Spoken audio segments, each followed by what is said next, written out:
engine explodes during takeoff. The water injection system is switched off, and communication is lost. Now, this doomed plane faces the imminent threat of crashing into Athens or a hill. Will the captain be able to defy all odds and save over 400 lives on board? Stay tuned. It's 2 in the afternoon. A Boeing 747 starts rolling down the runway, picking up speed. Just as Captain Sifis Megades lifts the nose of the aircraft, he's surprised by a loud bang. He has no idea what's just happened, but he's left with no options. The fully loaded plane is moving too fast to stop on the short runway space still left. The airplane begins its risky takeoff, and it's now heading straight for downtown Athens, which is absolutely crowded on a hot summer evening in August 9th, 1978. After the loud explosion, a flight attendant in the back takes the intercom and warns the crew about the catastrophic failure of engine number 3 located on the right side of the airplane. The flight attendant says, "I think we're screwed." And here's an honest, "Yeah, I know." The original plan of the Olympic Airways Flight 411 was a direct shot from Athens to New York. But now, this massive 370-ton jumbo jet simply doesn't have enough power to keep going up. The stress is through the roof. The flight is fully loaded with 18 crew members and 400 passengers, who are mostly U.S. citizens returning from their Greek summer vacation.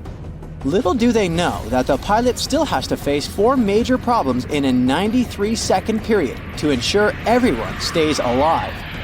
The first issue has to do with water injection. You see, this Boeing has 4 engines.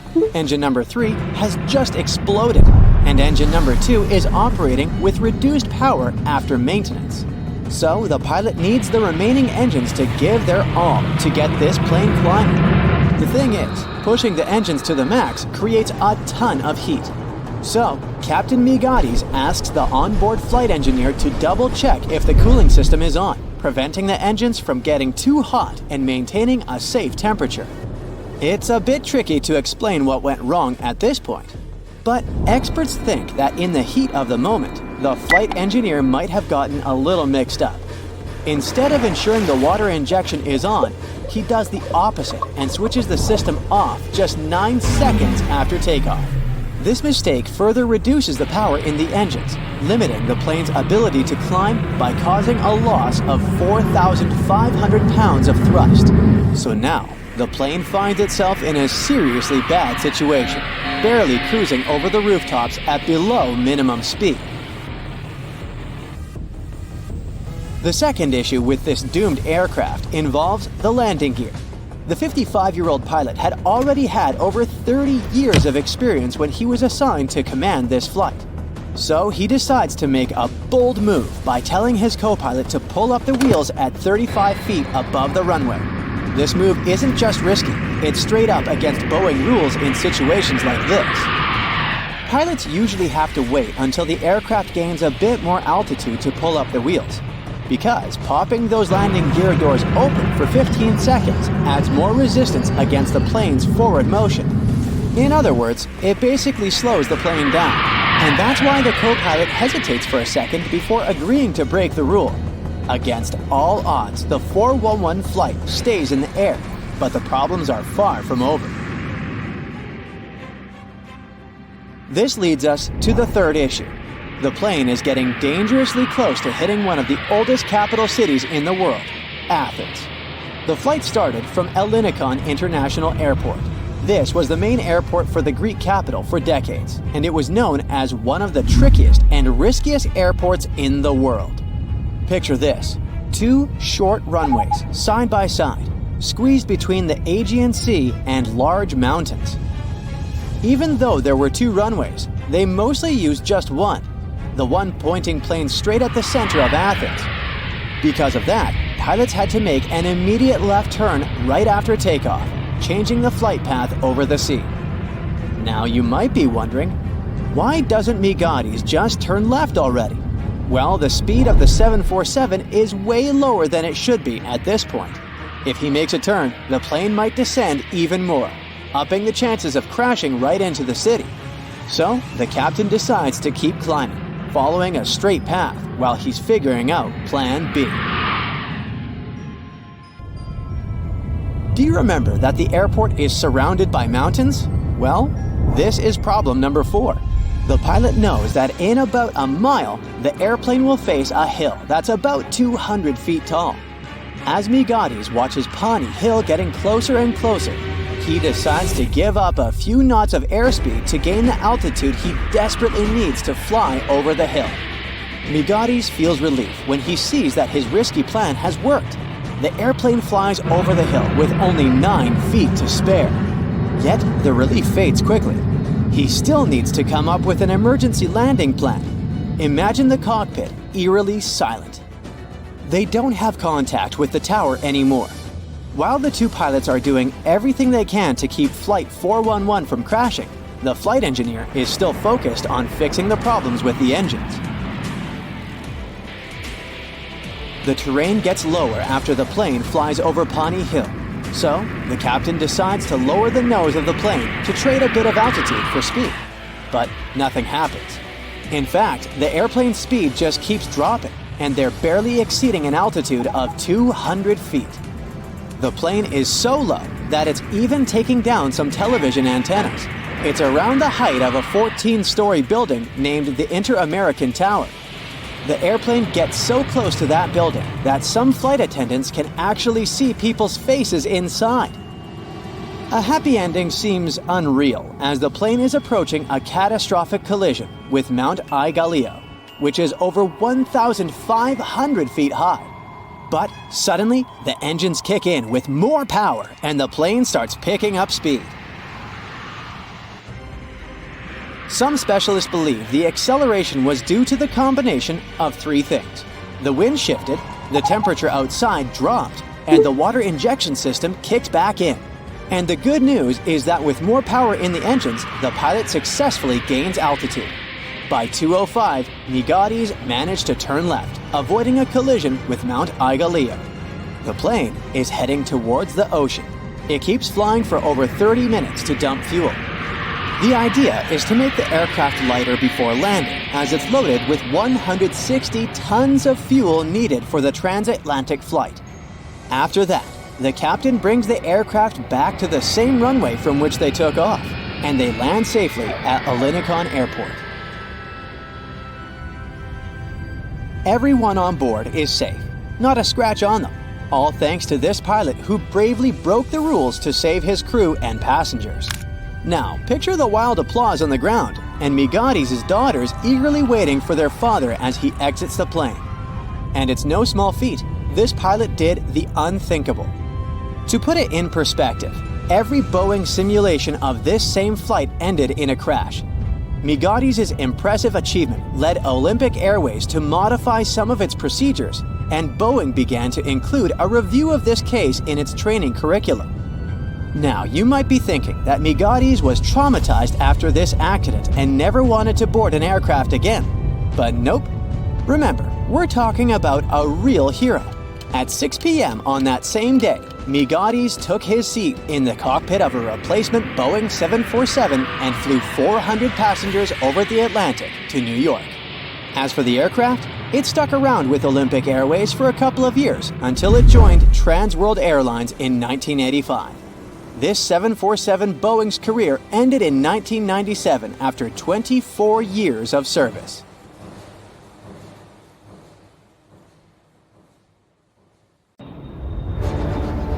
The plane had been in the air for a mere 25 seconds when the pilots noticed weird noises and bizarre vibrations. They tried several ways to improve the situation, but nothing worked. The engine surges continued, and just over a minute into the flight, when the plane reached 3,000 feet, both engines failed. First the right one, 2 seconds later the left one. The pilots decided to return to the airport they had just left. At the same time, they tried to restart the engines. Nothing seemed to work. The flight crew made a decision to pitch the plane down and then level it off.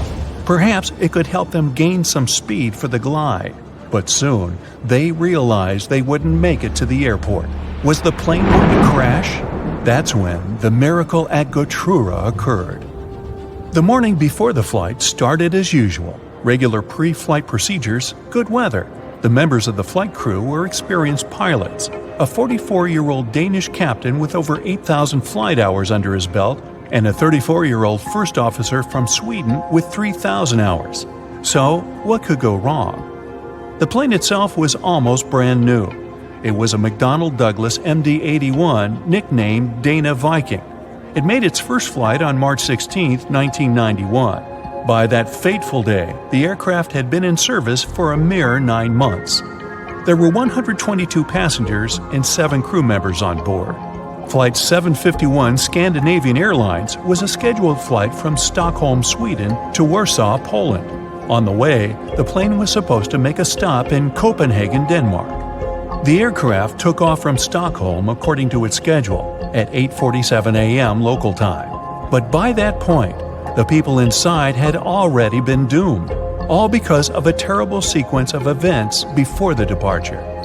It started the night before. The plane arrived at Stockholm Airport after a flight from Zurich. It was 10:09 p.m.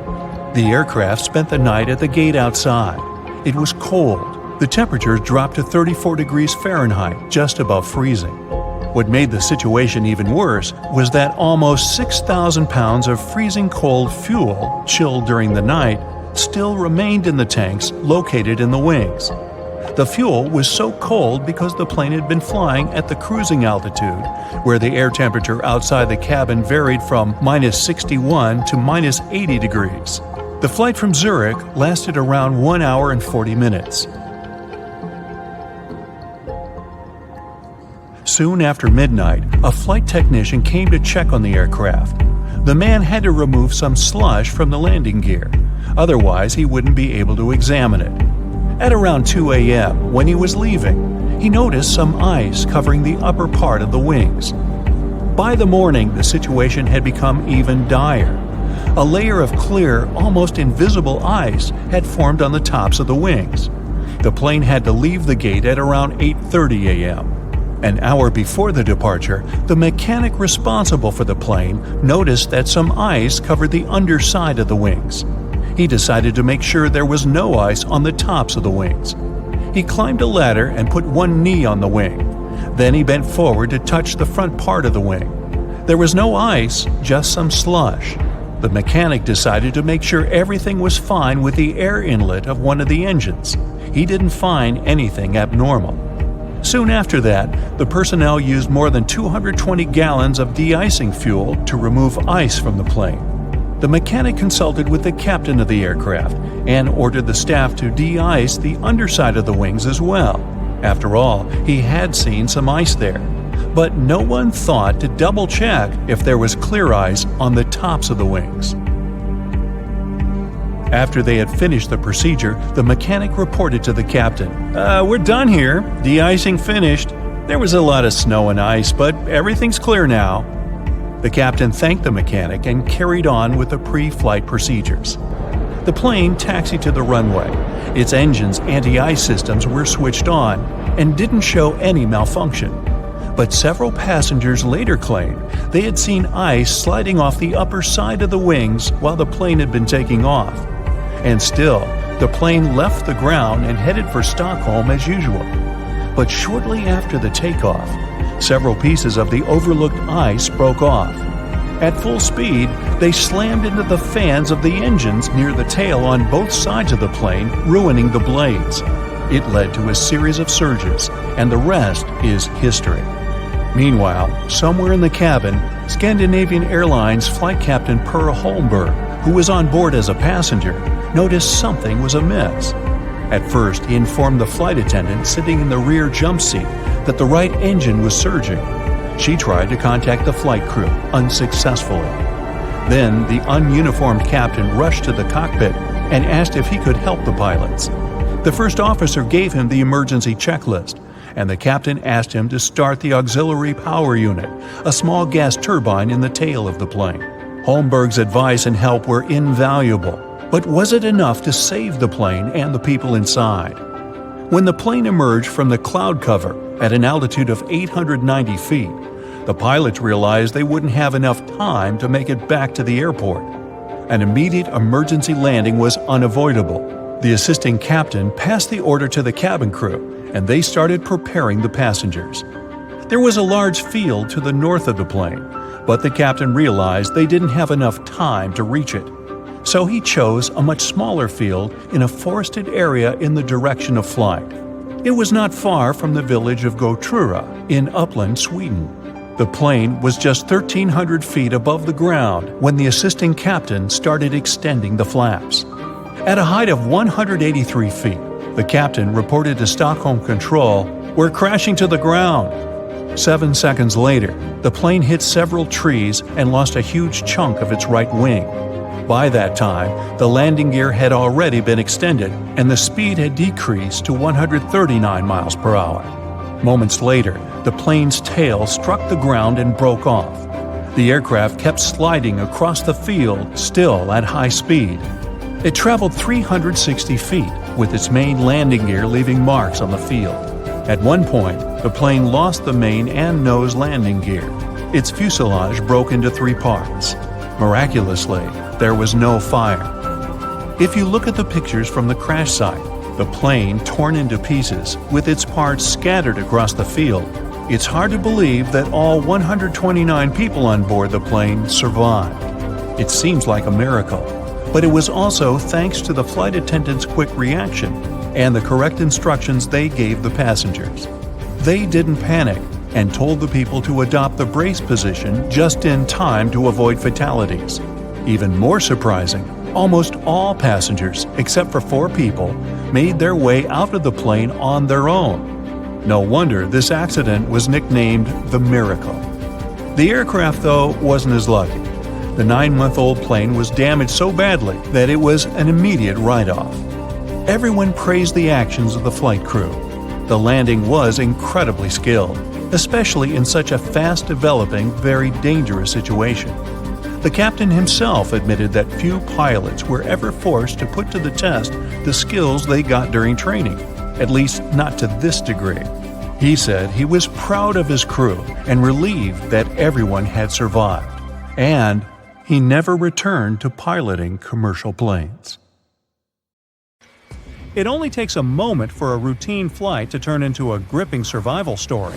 In a world where a wrong button or an unexpected gust of wind can lead to a disaster, adhering to safety rules is crucial for everyone, from buckling seatbelts to raising window shades during landing. We got all these rules learning from our mistakes. Stay tuned to find out more. A flight had a crazy mid-air moment in 1993 when the pilot accidentally deployed the wing slats, the part on the leading edge of the wing.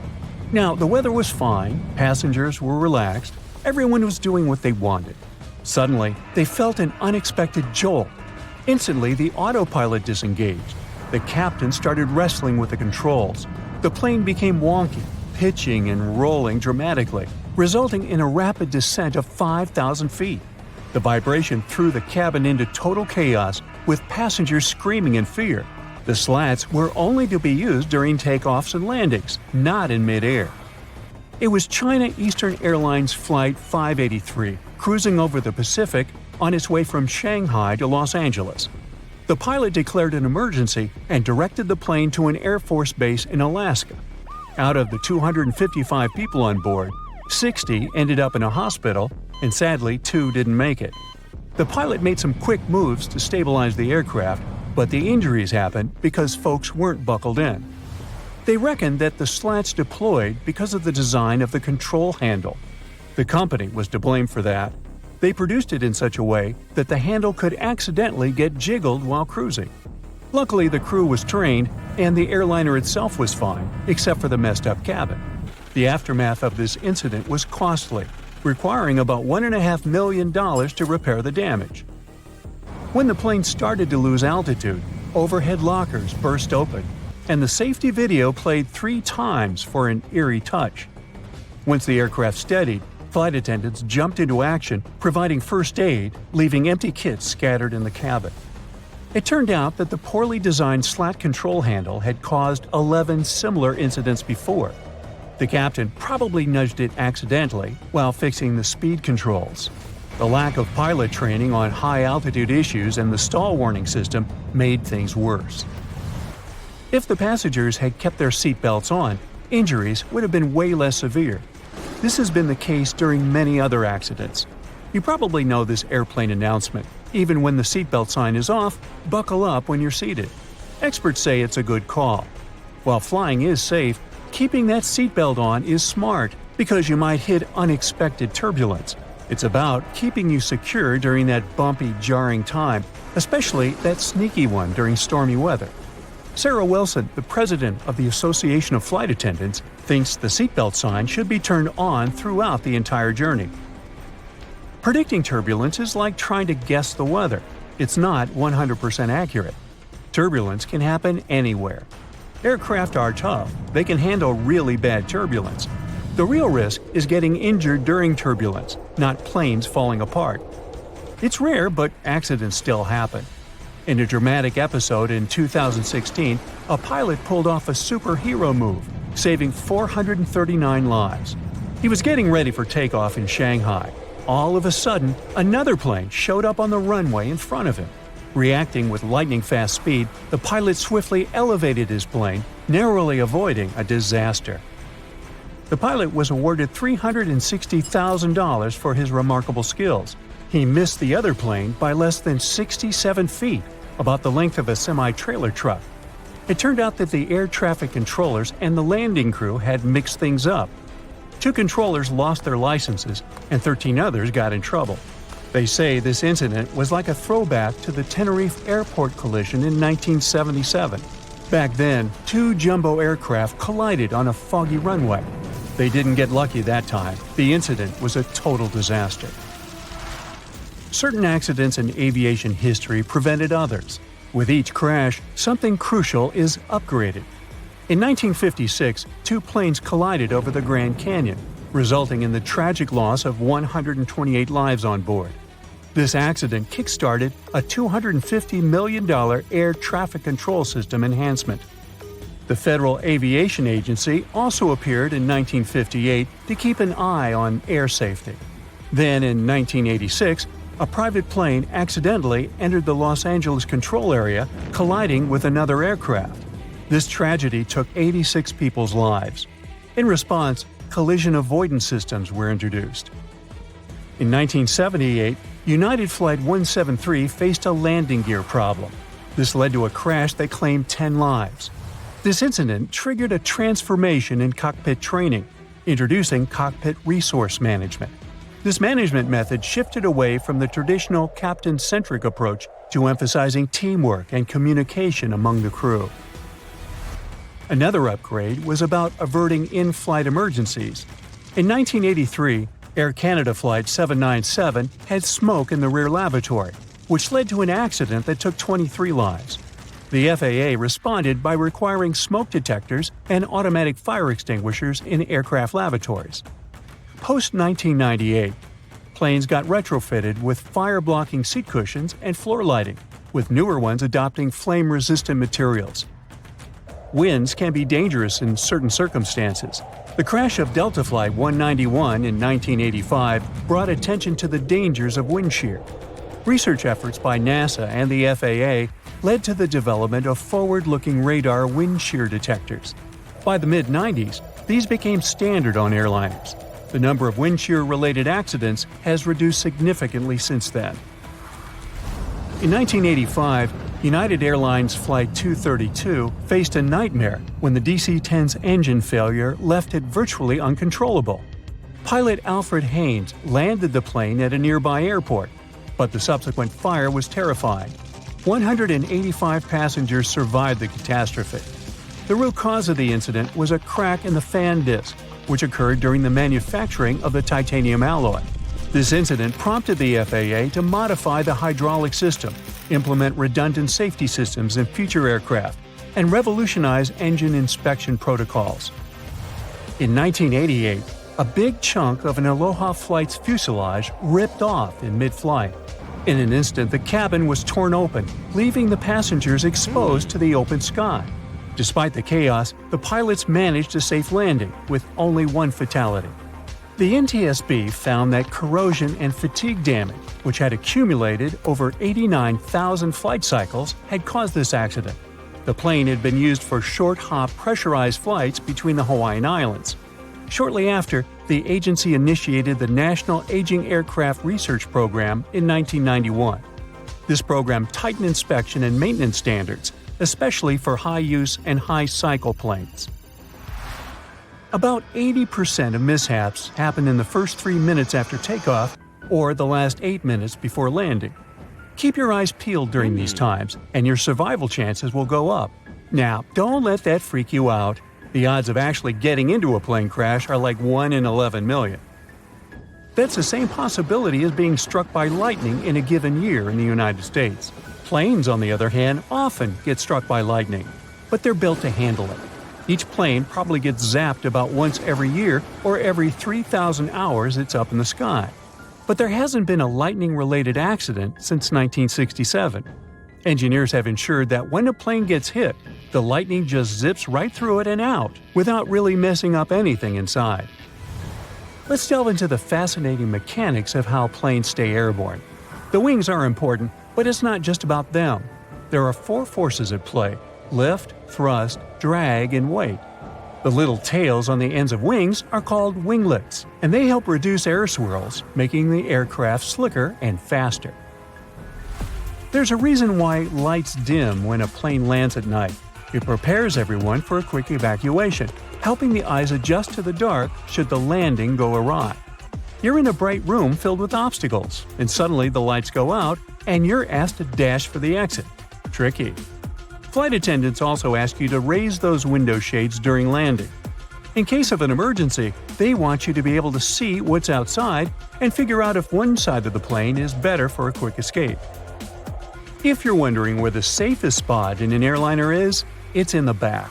According to research conducted by Popular Mechanics, spanning from 1971 to 2005, sitting in the back gives you a 40% better shot at making it through an accident. Almost as importantly, you're closer to the restrooms. Pan American Flight 6 was finishing an around-the-world trip with several stops on its way. On October 16, 1956, the Boeing 377 Stratocruiser, dubbed Sovereign of the Skies, left Honolulu and was heading for San Francisco. It was the flight's last leg, but no one could predict this phrase would turn out to be not just a figure of speech. The plane had to start its journey at 7:30 p.m., but some maintenance issues delayed boarding for almost an hour. The passengers were getting a bit impatient. The plane finally took off at 8:26 p.m. and soon reached the altitude of 13,000 feet. For some time, the aircraft was experiencing turbulence, which made it impossible to serve dinner. Several hours later, the lights were dimmed and the passengers stretched across empty seats preparing to have a peaceful sleep. Little did they know that sleep was the last thing they were going to get that night. At about 1 a.m., the cockpit crew got permission to climb to 21,000 feet, but once the aircraft reached the needed height, a terrible thing happened. At 1:20 a.m., one of the plane's engines started to overspeed. George Hacker, the first officer flying the plane, tried to deal with this problem by slowing the plane down. It didn't work out.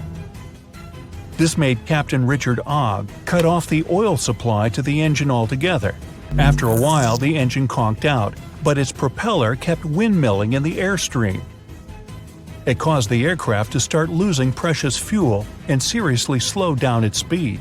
The plane was moving far too slowly now, just 174 miles per hour. It was also losing altitude at an alarming pace, at the rate of 1,000 feet per minute.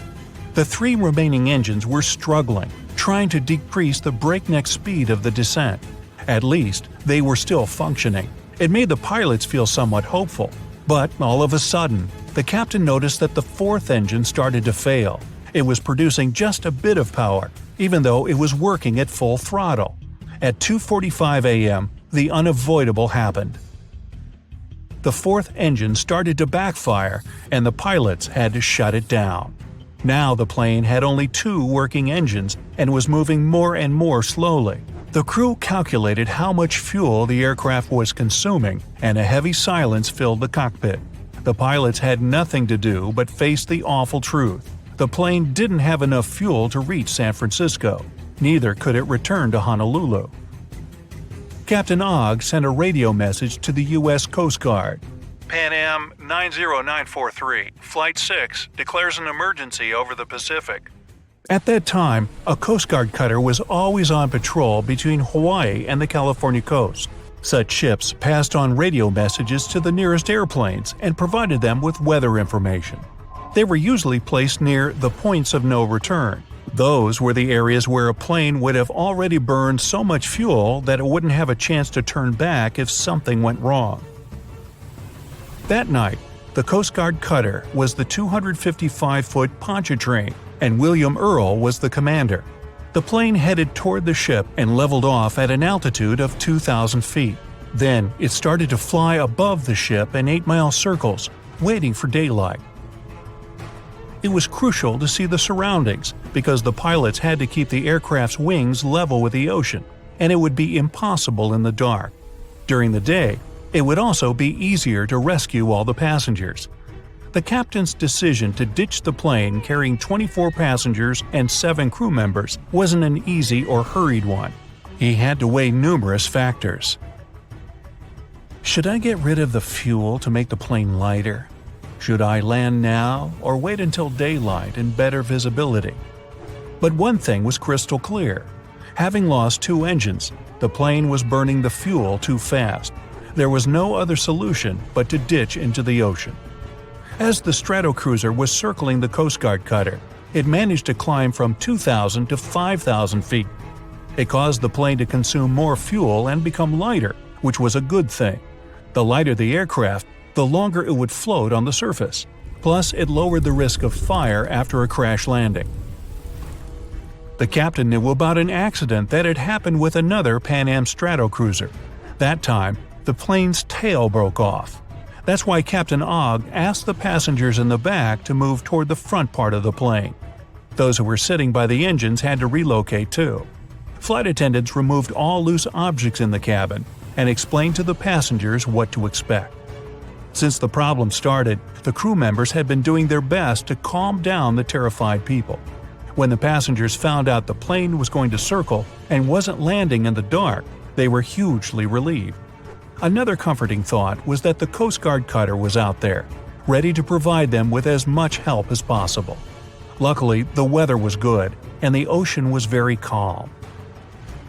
At 5:40 a.m., Captain Ogg informed the cutter he was ready to ditch. The ship left a thick foam path in the water to help the pilots understand their height above the surface more clearly. At 6:15 a.m., the plane touched down. It was still moving at a speed of 105 miles per hour. It had already traveled several hundred feet along the surface and started to slow down when the worst possible thing happened. One of the wings hit a wave. The aircraft rotated nearly 180 degrees and its tail broke off. After that, in a matter of seconds, the plane's nose went under the water. One of those who had been on board the plane said later that all he could see at that terrifying moment was water. It seemed to be everywhere. But after less than a minute, it started to recede. The front of the plane resurfaced. People on the Pontchartrain were staring at the disaster unfolding in front of their eyes, feeling numb. They were devastated. No one could possibly survive such a crash landing. But they were very, very wrong. All 31 people on board the plane were alive. Even more astonishingly, there had been just a couple of minor injuries. Once those on board the Pontchartrain realized the passengers and crew had survived, several rescue boats rushed toward the wreckage. Meanwhile, the captain and those passengers who had been assigned to help with the evacuation quickly deployed 3 life rafts. But when people started to climb on one of them, it became obvious the raft hadn't inflated properly. It started to sink. Luckily, the rescue boats were on time. They promptly transferred the passengers from the damaged raft to the cutter. At 6:35 a.m., the last piece of the wreckage vanished in the waves. By that time, all the people from the aircraft had already got to the safety of the Coast Guard ship. They stayed in the cutter's officers' quarters and reached San Francisco several days later. Pan American Flight 6 crash landing was the first accident when an airliner ditched into the ocean but managed to keep everyone on board safe. And the whole blood-curdling event was captured on camera. Life rafts bobbing by the plane's side, survivors being transferred to the rescue boats, the plane rapidly sinking and disappearing among waves. Sometime later, all the crew members got awards for tackling the emergency and keeping the passengers safe. Captain Richard Ogg was the first person to receive the Civilian Airmanship Award presented for the most outstanding skills and heroism. Do you know the feeling when you've been trying to solve one mystery for your entire life? Nope? Well, Detective Anderson does. During almost 30 years of working for the police, he solved many riddles, caught hundreds of robbers, and helped save thousands of lives. There's a huge number of successfully solved cases on his record. At the age of 25, he caught a thief who changed his own face with plastic surgery once a year. When Anderson was 30, prisoners started breaking from jails all over the world. The detective successfully solved this case. At the age of 38, he discovered the secret base of a forbidden order in a volcano's mouth. By his 50s, he managed to explain all the most inexplicable things in the world. But there was something he couldn't solve. These were two mysteries from the 50s. Cases of missing planes. All these years, Anderson has been scrolling through the details of this puzzle. Unfortunately, he was too young when this story began. All he had were guesses and notes.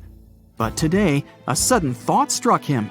For the first time in many years, he felt that he could finally solve this mystery. But to do this, he had to immerse himself in this story again. So he opened the closet and pulled out 2 old magazines with detailed articles about these incidents. The first one happened in the summer of 1955. July 1st, Pan Am Flight 914 was about to depart from New York Airport with 61 people on board.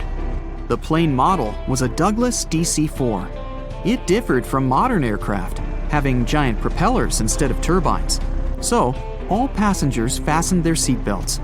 The plane started taxiing down the runway, sped up, and took off. It went high into the sky and out of sight. Its destination was Florida. The flight time would be 3 hours. Dispatching services were watching the plane on their radar when suddenly, Pan Am 914 disappeared. The operator tried to contact the pilot but received no response. New York reported this to Florida. They said they couldn't see the plane either. Usually, pilots notify via radio if a plane crashes or gets into a storm. But this time, just nothing.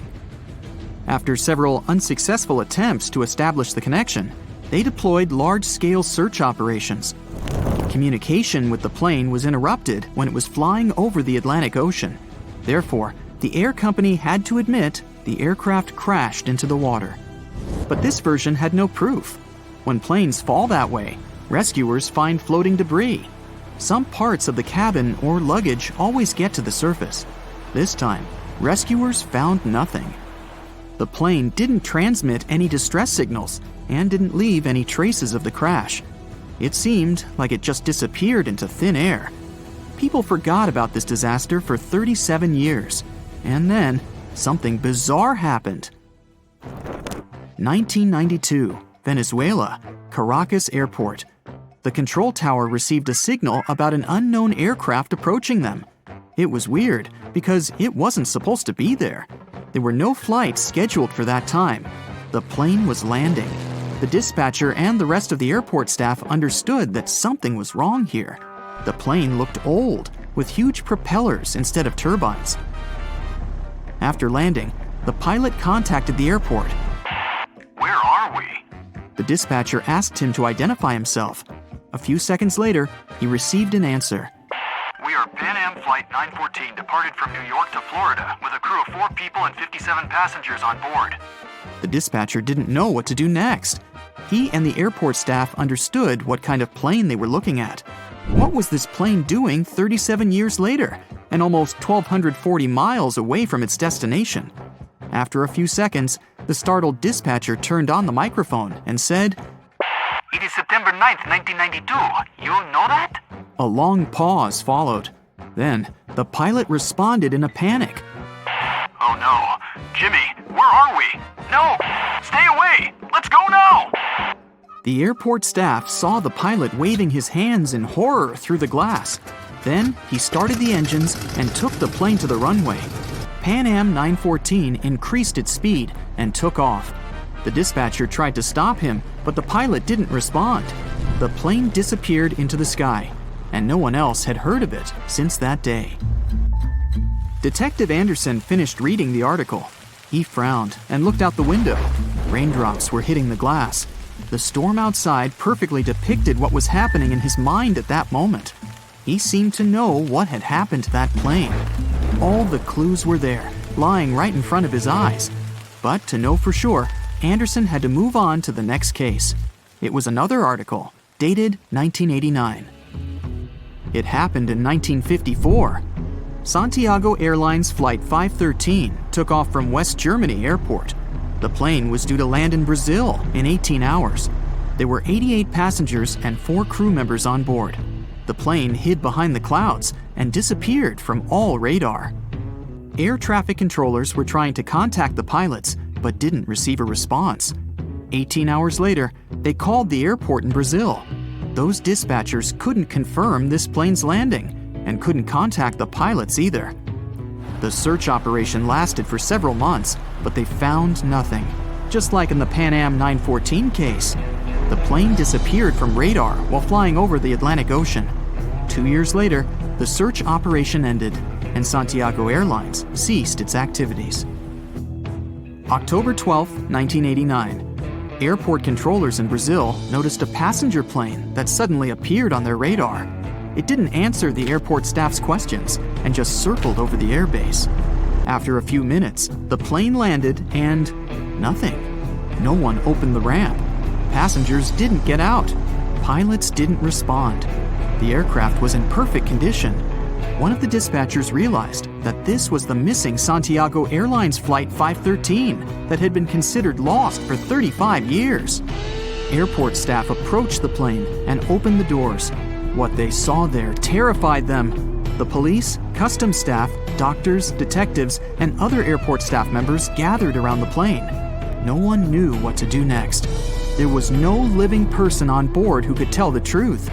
The plane disappeared in 1954 and appeared 35 years later in perfect condition without any damage. So far, no one has figured out what happened. Detective Anderson noticed the stories were very similar. Pan Am 914 disappeared in 1955. Santiago Airlines 513 vanished in 1954. The difference was almost a year. Anderson scratched his head and noticed another little detail. Both planes went missing from the radar the moment they were flying over the Atlantic Ocean. There are many myths about phantom ships and mysterious phenomena connected with the Bermuda Triangle. Detective Anderson knew these tales, but these 2 missing planes puzzled him. He looked at 2 articles and understood everything. Exactly. The solution was there, right in front of his eyes. Both stories were written in the same newspaper. There was no real dispatcher who communicated with the planes. Nothing was known about the passengers. No newspapers except this one published news about these missing aircraft. It seemed they just took the same story and changed the dates, locations, and names of flights. Yes, the case was solved. It was all fake. The rain stopped. Detective Anderson looked out the window and heard the sound of a passing train. He remembered another weird and fake story.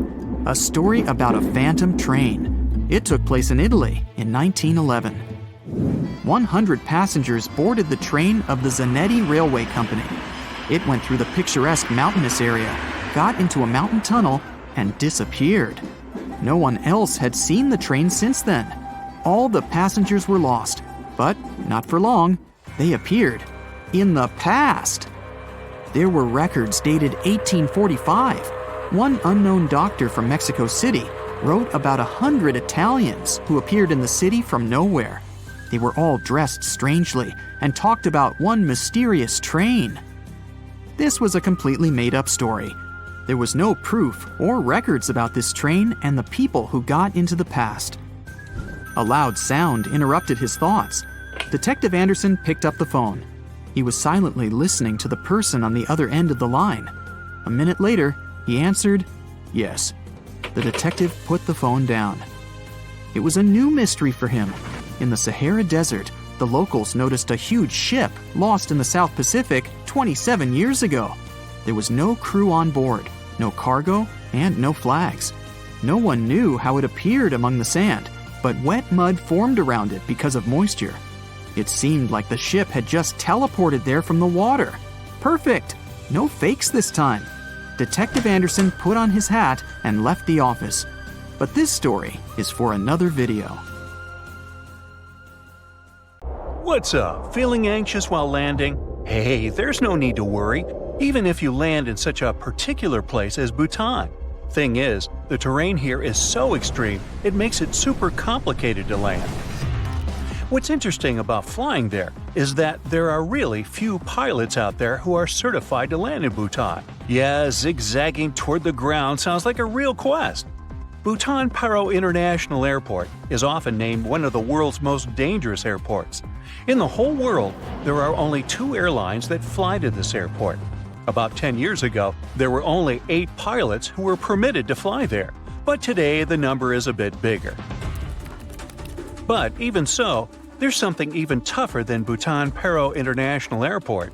Seems like the Tenzing Hillary Airport in Lukla, Nepal has every possible danger. Short runway, super powerful winds, mountainous terrain, this place has it all. The runway here is only 1,729 feet long. Just for comparison, a regular runway in most airports is about 10,000 feet long or even more. Now, many airports have carpets in their gate areas. This nicety usually comes with a few other perks: low ceilings, comfortable seats, and a pleasant natural lighting. Needless to say that all those decorations cost airports a pretty penny, and carpets are not as easy to clean as hard floors are. But the key thing here is that they create a cozy feeling for passengers waiting for their flight, making them feel more relaxed. Well, sorry to break it to you, but it's not only meant to make you feel good. According to social research, calm passengers are about 7 to 10% more likely to go window shopping and actually buy something in the lounge area or duty-free zone. So, by investing in the passenger's comfort, airports are likely to increase their own income. Hey, as for spending money in the airport, there's an actual term for the first 60 minutes after you clear check-in: the golden hour. It's the time when passengers statistically spend more money in retail and duty-free areas of the airport. And having the most comfortable seats in those areas right in front of the shops is a clever trick to lure you in for shopping. Let's admit it, sitting in a comfy chair while looking at a flashing sign or shopping window can be tempting, and that's exactly what the airports want you to feel. You know how it sometimes goes? You get to the security checkpoint, and suddenly, it turns out you have something prohibited to take on board in your carry-on. Bye-bye water bottle. Actually, you have an opportunity to mail them to any address inside the country. As for the unclaimed baggage, it's usually stored for about 60 days. Things taken away by security and not claimed can also get sold at special auctions and are delivered worldwide. Most airports have specific experts called profilers. These people practice what's called SPOT, or the screening passengers by observation technique. They carefully analyze facial expressions, gestures, and behavior to detect suspicious people.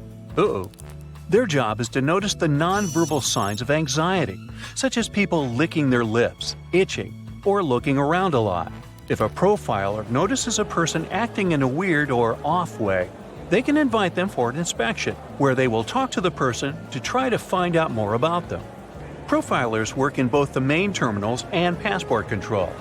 The typical question they ask is, "What's the purpose of your visit?" They then check the person's reaction to this inquiry. No matter how reserved a passenger is, if they have something to hide, TSA officers will find out, thanks to the tiniest clues in people's behavior. So, you arrive at the airport already anticipating a couple of weeks away from work and all your daily troubles, park your car in the lot, and then find out that it's going to cost you a small fortune to leave your car there. Why so much? Well, airport parking lots are a business just like any other. The land on which they're built, the construction of the lot itself, the maintenance of the whole thing once it's already in operation, all that costs a handsome amount of money. And somebody has to pay for it, of course. In addition, parking right next to an airport is simply convenient, which adds to the final cost. If you're not ready to dip into your pocket for a piece of extra comfort, better take a cab or have a friend drop you off. Contrails, those white trails airplanes often leave behind them at high altitudes, are easily mistaken for engine exhaust, but most are nothing more than water vapor. During a flight, moisture in the air collects in the engines before being vented with the exhaust. The hot, wet air leaving the engines mixes with the cool, dry air found at high altitudes, resulting in long, thin lines of vapor. Humidity determines when contrails form and how long they remain visible. If it's already humid up there, then there's more water and the contrail is more prominent. And if it's cold, the droplets may turn into ice, staying behind for a much longer time. It might seem odd that the flight crew cares whether your window shades are up or down. The main reason is so the passenger's eyes can adjust to the outside light. Mostly, it's just a matter of getting people on and off quickly. But in an emergency, the last thing they want is people stopping to blink before they evacuate the plane. Another reason for all the shades to stay up when the plane is about to take off or land is for the ground crew to see if there's any trouble on board. For example, if there's a fire in the cabin, the ground crew outside will immediately notice it and act accordingly. If the shades are down, they might lose precious time to rescue the passengers and the flight crew. Looking out the window on a plane's wing, you see a small yellow double hook on it. It seems strange since it might mess with aerodynamics, but it's there for your safety. In case of an emergency landing, these hooks are used to secure ropes that help passengers exit the plane via the wings. If they're slippery, the rope will help you keep your footing and not fall over while going down. Woo-hoo! There are several extremely fast streams of air high up in the atmosphere of our planet. They move in strange ways, but have a more or less constant flow, allowing passenger aircraft to use them. When an airplane comes close to a jet stream, it may adjust to the direction of its current and fly a lot faster, propelled by the flow. Many airlines use this to their advantage to cut fuel costs and make air travel even faster. Clouds, especially thunderheads, can indicate that an area of turbulence is ahead. But sometimes, clear air turbulence occurs when a plane can drop a few feet and start shaking without any warning. It happens when two bodies of air collide at very high speeds and it's absolutely invisible, so the pilots can't tell when it would happen. The chances of getting into an area of clear air turbulence are higher at low altitudes over mountain ranges and near jet streams. Normally, after it's hit by lightning, an airplane is sent for inspection, but it can still safely complete its current flight. The fuselage conducts electricity well enough, and, like a lightning rod, the zap will most probably strike one of the tips of the airplane, either one of the wings or the nose. Then it seeks the ground, but doesn't find it, so it exits from the tail. It's easier for electricity to roll through the surface of the plane than to go inside, so people on board are safe from its effects. Still, lightning is powerful, and there can be some damage done to the plane on the outside. Anyway, if you're still nervous about flying, remember what pilots say. Any landing you can walk away from is a good landing. That didn't help, did it? It was a pitch-dark night, and we were out for a walk. Suddenly, a bright white light came from the train tracks. It was getting closer and closer before it reached the woods and suddenly faded away in the distance. This story, told by hundreds of witnesses, sounds quite normal until you find out those train tracks have long been abandoned and torn out. The last train that could have been the source of light had departed many years ago. The mysterious ghost train became the main site of St. Louis, a little village in the Canadian province of Saskatchewan. There are just around 400 people living there, and hundreds visit it to see the St. Louis light. It was featured in books and online, and was on TV shows like Unsolved Mysteries. For decades, no one could explain what it really was. Some people spotted a white light. Others said they'd seen a red one. An urban legend explained the red light was a lantern carried by a ghost of a train conductor who had lost his life one night examining the tracks. Scientists tried to debunk both ghost-involving theories, but failed. Then, 2 high school students from northern Saskatchewan decided to jump in. They first witnessed the ghost train on a road trip to St. Louis. One of the girls said it must have been car headlights, but she needed evidence to prove that. Together with her friend, she decided to find an answer and make it their science fair project. They made several field trips to St. Louis for research. The young Ghostbusters used a detailed map, a compass, and a GPS system, which was pretty rare back in 2001.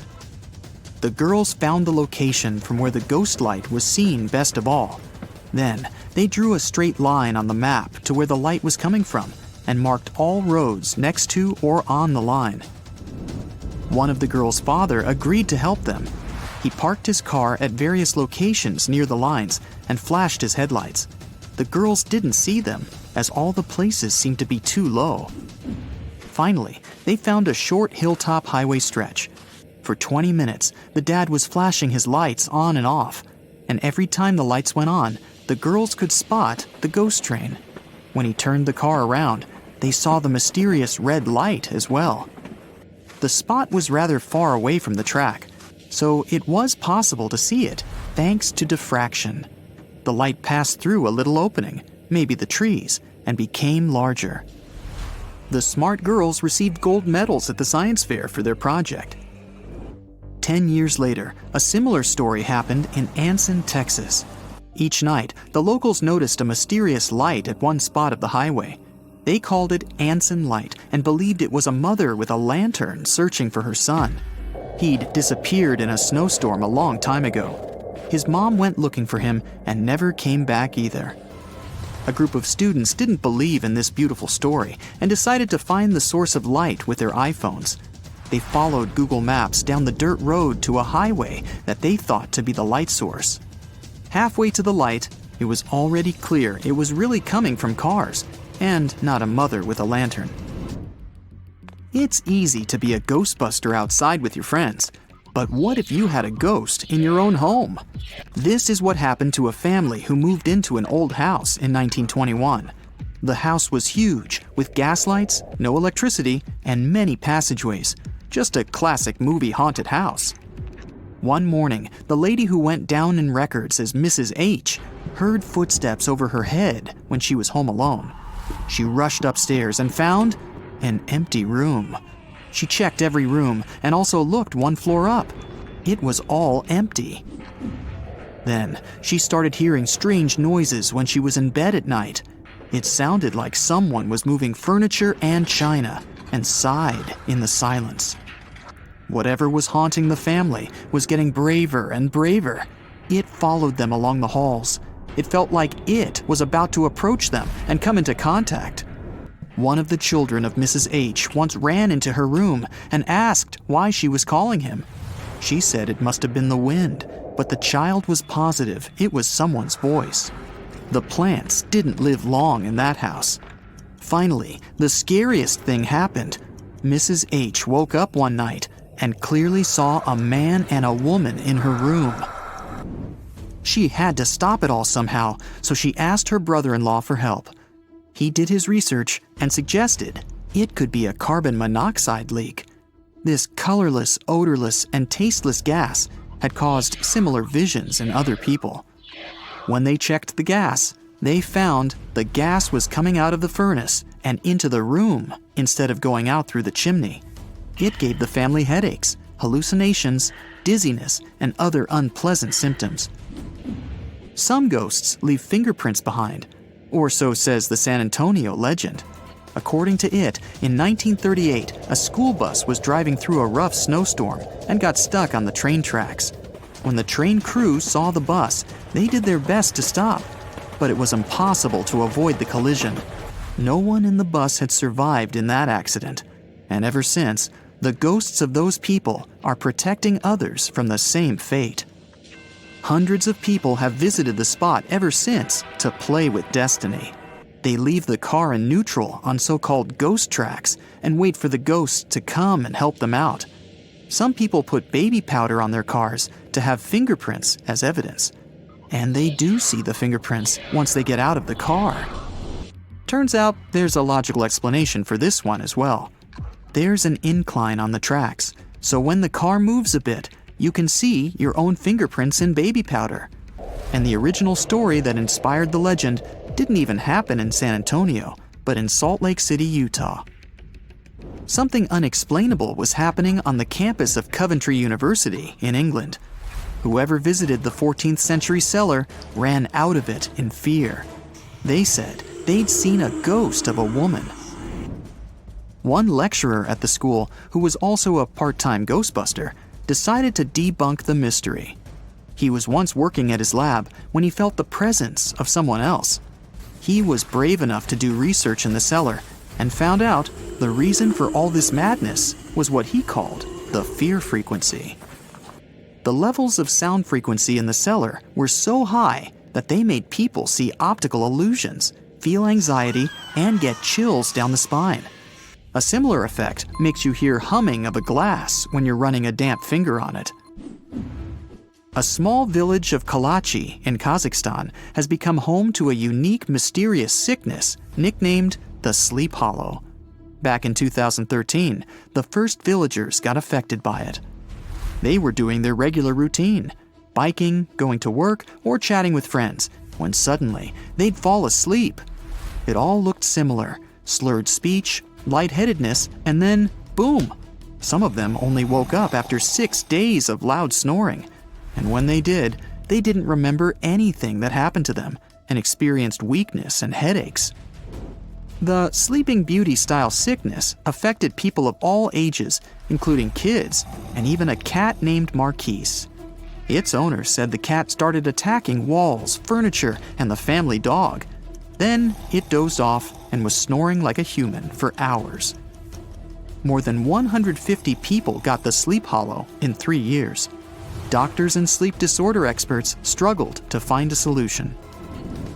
A lot of people blamed possible radiation from nearby uranium mines.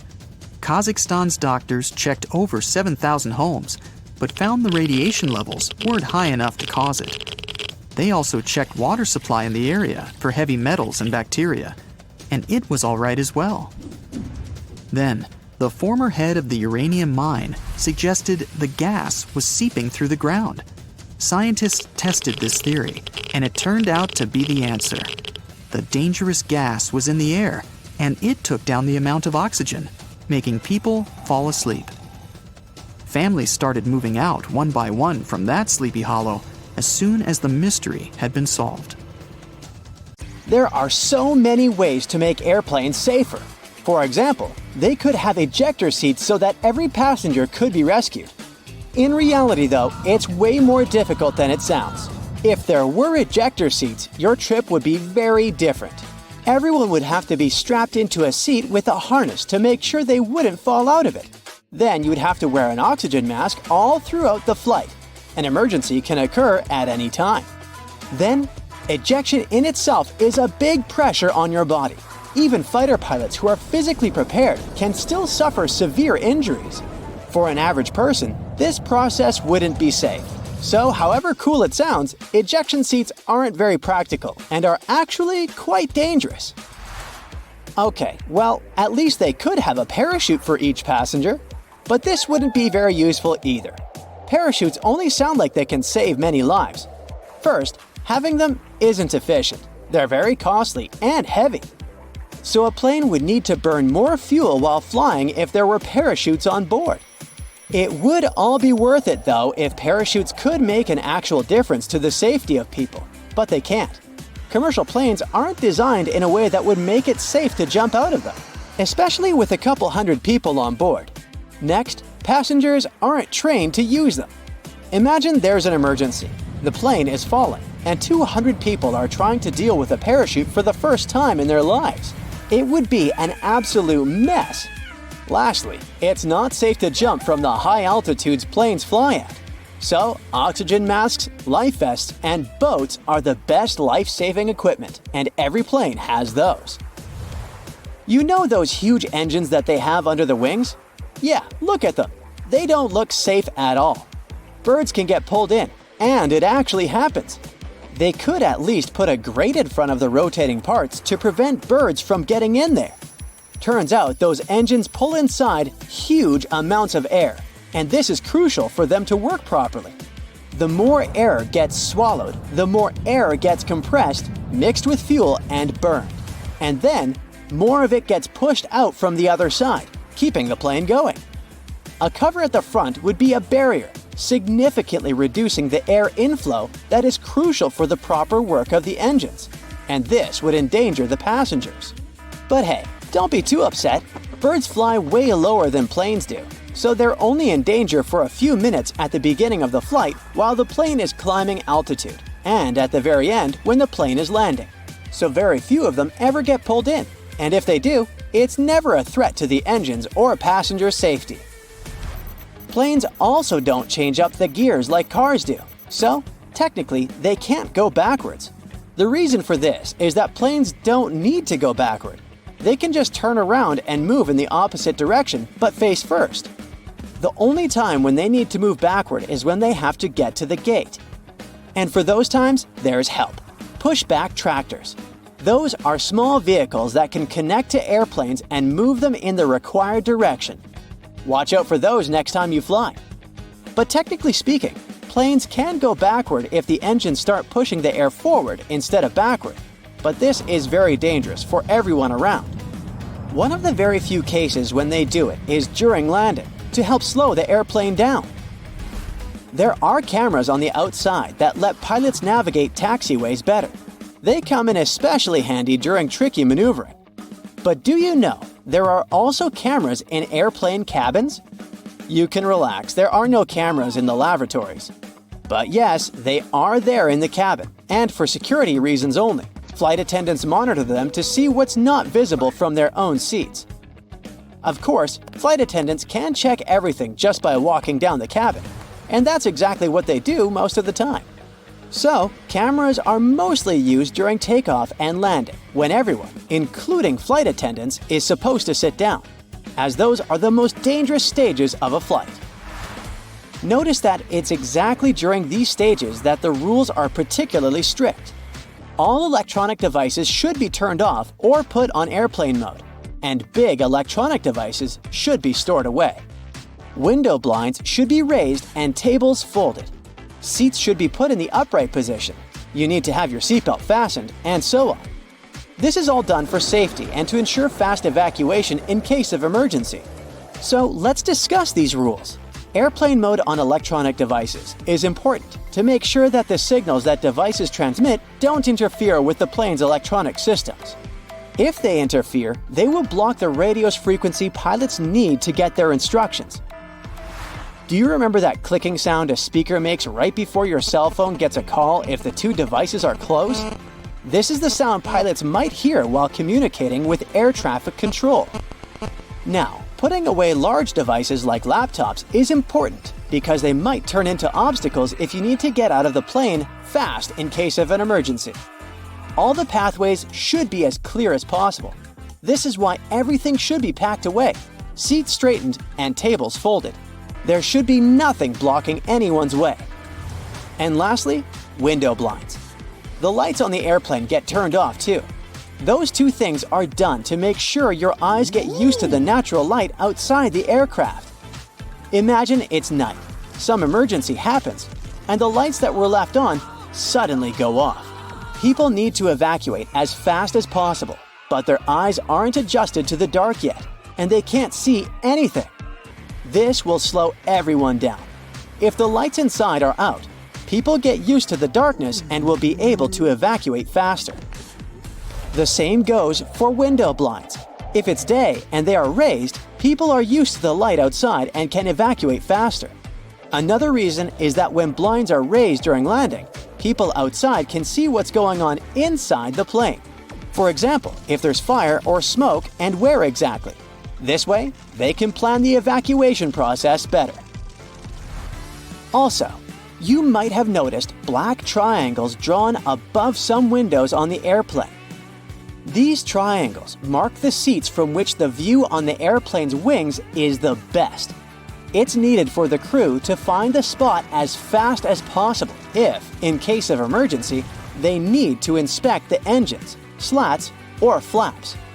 This little triangle saves the plane crew a lot of time. We do talk about emergencies a lot, but they really don't happen often. It's more dangerous to drive a car than to fly by plane, and most of us get in the car every day. Yet, the fear of flying is still very much out there, and people can get superstitious. In many cultures, the number 13 is considered unlucky, so airplane companies that often fly to those destinations just omit row 13. It's a small thing to do, but it can spare a few anxious passengers who happen to sit in row 13. In other cultures, like in Italy and Brazil, 17 is the unlucky number, and some aircraft have both rows 13 and 17 missing. In airplanes that fly to China, they can often omit row 14 instead.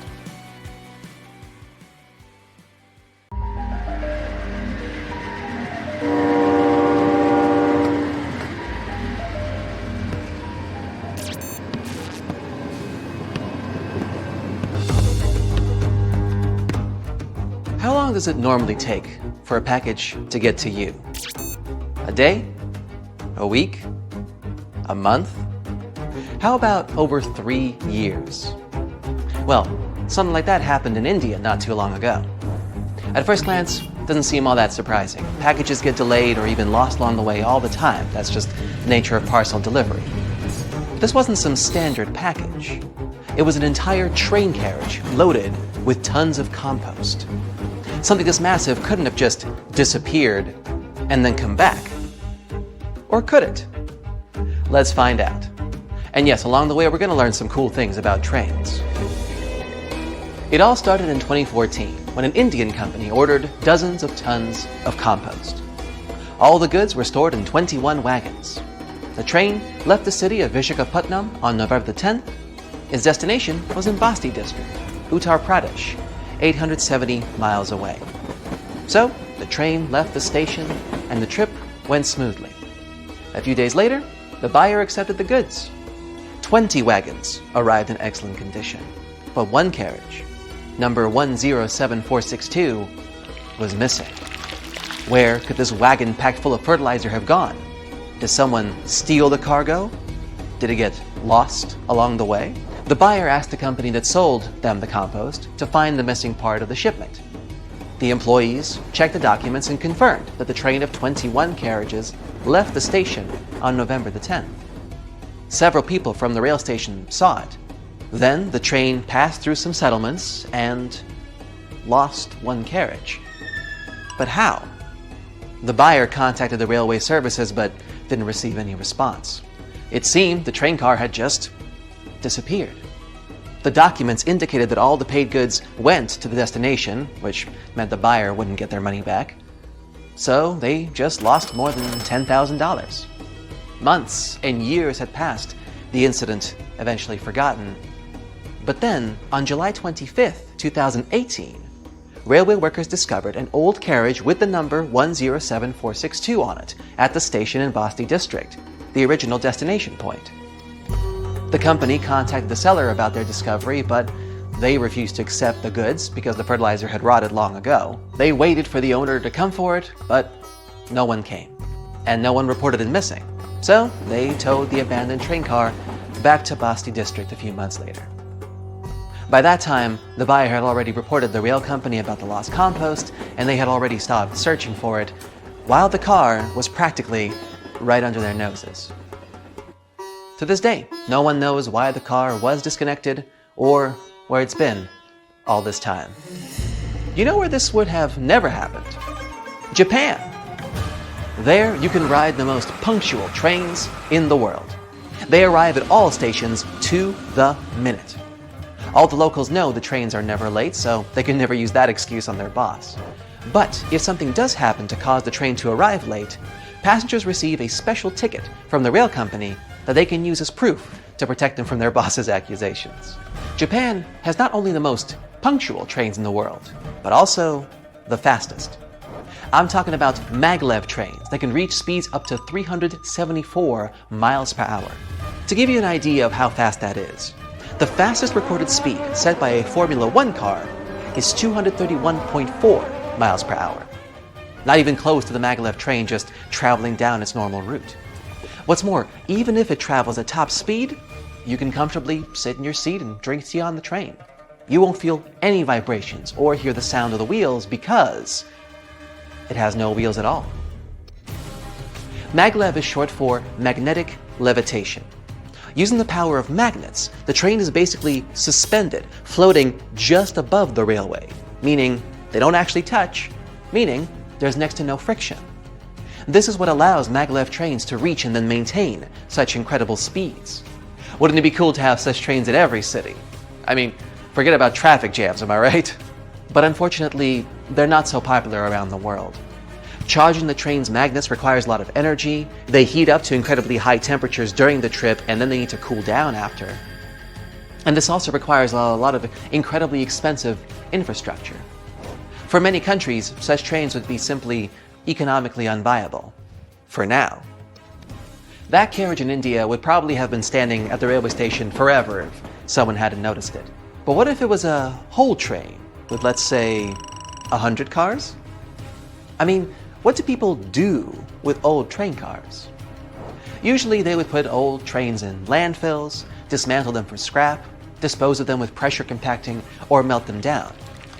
But the most popular practice is to load the bare hulls of wagons onto a big ship and then throw them in the ocean. It's not as wasteful as you think. The trains actually provide a great frame for corals and plant life to grow on them. And soon these overgrown train carriages become homes for fish and other ocean inhabitants. This is how the people in New York decided to get rid of their old trains. From 2001 to 2010, they sank more than 2,000 cars this way. And soon, these trains became artificial reefs.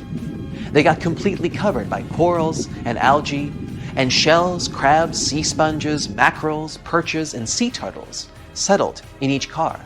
Underwater photographers and divers filmed those wagons and even saw dolphins swimming through them. It's like an underwater city where the trains are free real estate for the fish. So, people provided modern housing for the fish and saved about $30 million on recycling. I mean, I use the term modern very loosely.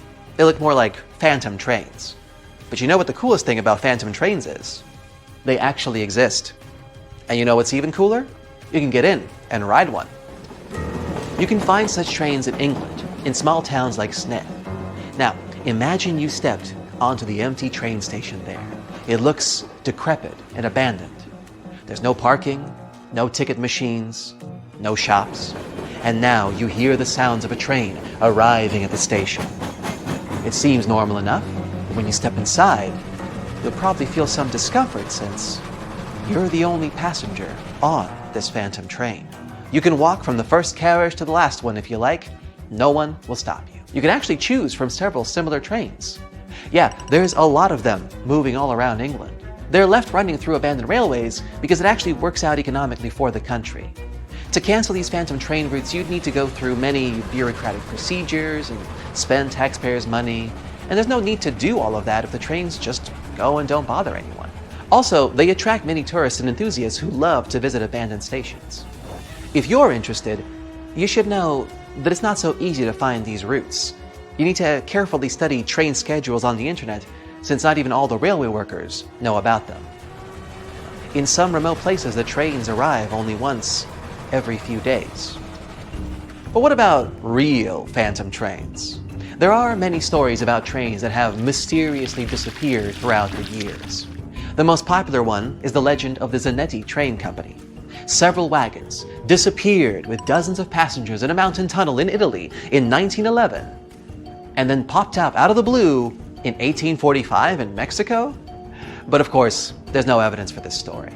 Someone just wrote it in a newspaper and everyone believed it. The same thing happens with planes and ships that supposedly travel through time. Although it's much more common for sailing vessels to become abandoned and then left to sail aimlessly on the seas for decades. There's much more documented evidence of that. But if you really saw a mysterious train arriving at an old railway through the fog in the middle of the night, would you step inside?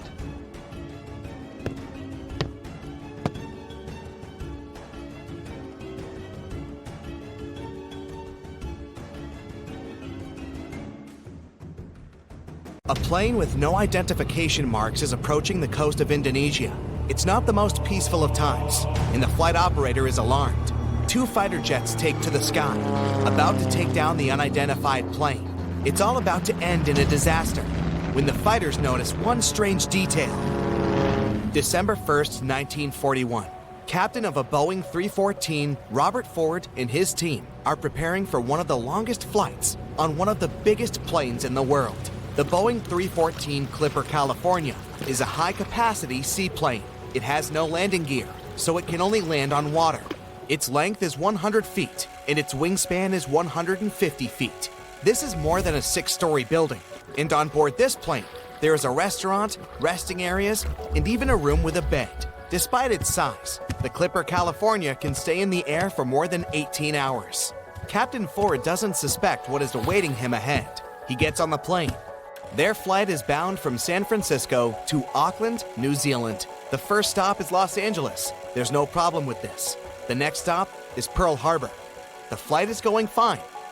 December 7th, 1941. It's been 3 days since the plane left Pearl Harbor. The last final step of the journey remains: flight to New Zealand. At this moment, Captain Ford receives an order to return the plane to the nearest Allied base. The way back is closed, so the plane continues to fly to Auckland. The Clipper lands safely at the Auckland airport and receives an order that seems impossible. Robert Ford and his team must paint over all the registration and identification marks on the plane and deliver it to LaGuardia, New York. Then, fly across the world. This is an uncharted route with a length of 23,000 miles. In the entire history of aviation at this time, no one has flown such a distance. The team doesn't have maps or modern navigation devices. They don't know the lands they will fly over. They don't know who they may meet on their way and at which airports they will land. They must maintain and repair the plane themselves, extract fuel, and plot the route. At the same time, they have almost no money. Immediately after receiving the order, the team goes to the Auckland Library. They study all the atlases and maps to create a detailed flight plan. First, they need to get to Australia, then fly to Africa along the coast of Asia, and then they should go to the US. The crew paint all over the signs on the plane and prepare for takeoff. Fortunately, before the start, one banker finds about their situation and gives them $500. The plane takes off. The team didn't notice they forgot to paint over the American flag. In a few days, it will save their lives. Before Australia, they fly to New Caledonia to evacuate a group of people from there and deliver them to Australia. The operation is successful. In Australia, the team needs to refuel the plane. They don't find special transport for Clipper services at that airport, so the crew themselves transport 800 cans of gasoline. And here's an important detail. The Boeing 314 doesn't use conventional fuel. It needs to be filled with special high-octane aviation gasoline. Early in the morning, the Clipper takes off and heads to Indonesia. The flight is going fine. They are approaching the airport. Meanwhile, the captain of the base where the Clipper is supposed to land notices an unidentified plane. He doesn't know who's flying it and from where. No one warned him about it. It may be an enemy plane. 2 fighter jets take to the sky. They are approaching the Clipper and don't see any identification marks on its body. The pilots are about to attack, but at that moment, they notice an American flag. If Robert Ford hadn't forgotten to paint it over, then everything would have ended badly for him and his crew. The fighters allow landing.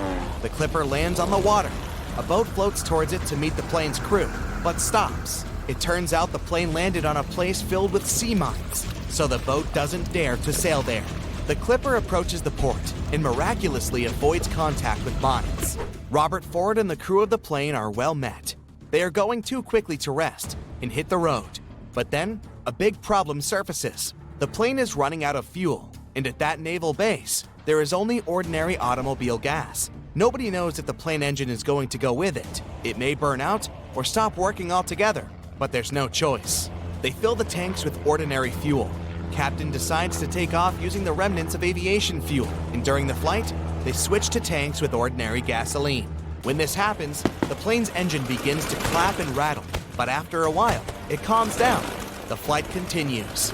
For 19 hours, they fly on dangerous fuel. Their next stop is Ceylon. The sky is covered with clouds. The pilot doesn't see the coast in the airport, so he decides to lower the plane below the clouds. They fly at an altitude of 300 feet above the surface of the sea and notice a huge whale ahead. The plane flies closer, and it turns out it's not a whale. It's an enemy ship. The Clipper begins to gain altitude to hide back into the clouds. Finally, they are again surrounded by a white veil. The booms and blasts are heard behind and below the plane. The Clipper's flying with zero visibility for 60 minutes. Finally, the clouds are clearing and they see the port of Ceylon. The team makes a short stopover and proceeds with its journey. As soon as the plane takes off, one of the engines explodes. Fortunately, they didn't have time to fly far from the port, so they successfully landed the plane on the water and repaired the engine. The Clipper continues its mission. Now, Robert Ford's team flies mainly over land. This is very risky, since the aircraft doesn't have landing gear and it can't safely land on solid ground. Finally, they get to the Congo. The team has a great time here, gains strength, rests, and most importantly, gets high-octane aviation gasoline. Things are going great, but there's another ordeal ahead. Now, the aviators will have to make the longest flight in their journey. Their next stop is a port town in Brazil, and the distance to it is 3,500 miles across the ocean. The maximum flight distance of the Boeing is 3,700 miles. Any deviation from the course or a strong headwind can easily prevent the aircraft from reaching the port. Worried, the crew refill the tank and load additional fuel onto the plane. They leave the Congo, taking off along the narrow river. At this moment, the pilot notices the river ends a few miles away with a waterfall. The plane must urgently gain altitude, but it can't. The large amount of additional fuel bears the Clipper down. The waterfall is getting closer. In the last seconds, the plane manages to rise to the desired height. But even after the waterfall, Boeing still doesn't get high enough. It hovers right above the rocky coastal cliffs. A slight inclination can lead to a crash. Fortunately, they manage to pass unharmed. A lot of weird incidents have happened in the mysterious valley of Haizu ever since the 1950s. People even started comparing it to the infamous Bermuda Triangle. But are they really that similar? It all started when an airplane went missing here under circumstances no one can explain yet. They searched the location back and forth, but nothing appeared to have remained of the aircraft. And guess what? No one received any SOS messages from the team on board. And to top it off, the same year, a considerable number of tourists and local residents were lost here in the valley, never to be seen again. Speaking of the Bermuda Triangle, one can link its origin story to a series of mysterious disappearances of ships and aircraft, like the one that happened in 1945, when 5 planes and 14 people on board went missing in this location while doing routine training exercises. Even a thorough investigation didn't help to establish the cause of the incident. But that wasn't the end. Between 1945 and the mid-1980s, another 25 small planes went missing while going through the Bermuda Triangle, never to be seen again. And the search parties haven't recovered a single piece of these aircraft. The Bermuda Triangle isn't the only stretch of water that has claimed ships for good. In the Pacific Ocean, near Japan, there's a tricky portion of water that has earned the nickname the Devil's Sea. The best known out of all of these disappearances is that of a fishery patrol vessel that went missing in 1953. On board were 31 crew members and scientists who were looking to investigate a recently formed volcanic island. What happened to the ship and all the people on board? We'll never know, I guess, since they never found the ship or the crew members, and there was literally no trace of them left behind. Back in 1911, a standard train was scheduled to depart from a railway station in Rome, hoping to reach the city of Milan. Needless to say, none of the 106 passengers ever made it to the destination, and no one has ever seen them again. What happened to these people and to their train? Were they really lost forever? Some people seem to believe this isn't the case. As it was completing its journey, the train was supposed to pass through a long tunnel. It did enter it, but never came out the other end of the tunnel. Nothing was left of the train, and it seemed like it literally just vanished into thin air. Only 2 of the passengers were found, but they were quite unwell at the time, and their stories did not seem to make much sense. They spoke of a dense fog that they simply jumped out of because they got so scared. 15 years later, a story spread about a group of 104 Italian people that popped up in Mexico City, claiming they had arrived by train from Rome. If that's not weird enough, the story appears to have been reported back in 1845, 66 years before the train even departed in the first place. Of course, nobody at the time actually took these people seriously, but you can't help but wonder, did they actually time travel via the Roman tunnel, or is it just another urban myth? What do you think? The Lost Colony is the story of a strange phenomenon that happened back in the late 1500s. A group of people from England had moved into a colony on Roanoke Island off the coast of present-day North Carolina. But they soon realized they didn't have enough supplies. To fix this, the colony's governor decided to head back to England to get some. He didn't manage to come back for another 3 years. When he finally did, he was astonished at what was left behind. Nothing. The entire population of the colony was gone. The only reminder of what had been there was a single word carved into a tree. To this day, nobody knows what might have happened to these people or what the carved word means. A lighthouse without an operator? You might think that can't possibly be true, but hear me out. Located in the northwestern part of Scotland are the Flannan Isles. There's nothing fancy about them since they're nothing more than a bunch of rocks and grass. But there is a famous lighthouse here hiding a dark secret. In 1900, all 3 of the lighthouse's keepers mysteriously disappeared, never to be seen again. Ever since, the islands have been completely abandoned. The lighthouse became one of those with an automated system in the 1970s. No list of places where things go missing could be complete without this mysterious forest located in Transylvania, a region in Romania. And no, it has nothing to do with the famous Count Dracula, if that's what you're thinking. It's called the Hoya Forest, and it's a place that has seen quite its share of unusual phenomena. Not only do people go missing here, but others have experienced all sorts of weird noises, from female voices to whispers. Some people claim to have time traveled between the spooky trees of the Hoya Forest. They say they had literally skipped a few hours before they went back. The Yellowhead Highway is a stretch of road located in British Columbia, Canada. One section of the road has received a lot of attention throughout the years, starting with the 1960s because of some mysterious disappearances. These events have earned it the nickname Highway of Tears. There is no reasonable explanation as to why people keep going missing here. What is more striking is that most of these people were young women. This triangular area that stretches above the desert and the Sierra Nevada mountains in the state of Nevada received quite a bit of attention because of a disappearance that happened back in 2007. A record-setting sailor, aviator, and adventurer named Steve Fawcett flew here in a small plane and then disappeared. They searched for Fawcett intensively for months, but didn't find any traces of him or the aircraft. 1 year later, the mystery of Fawcett's fate was finally solved when a hiker came across his ID cards, and later a search party found the plane's wreckage. It's one of the most visited natural resorts in the world, but Yosemite National Park carries some dark secrets of its own. Despite its beauty and abundance of wildlife, a total of 45 people went missing right here in this location. No one knows what happened to them. Hey, maybe we should ask the local bears. They might know something. There are even stories of people that disappeared from one region of the park only to pop up in a completely different location.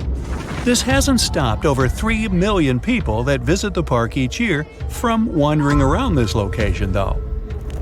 Whenever a ship happens to sink, you'd expect to at least find pieces of it on the bottom of the sea, right?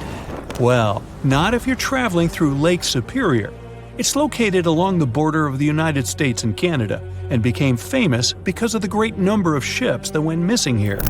It may have something to do with the stormy winds, of course, but that doesn't explain why some ships simply vanish altogether, without a single piece of them ever to be found, not even at the bottom of the lake.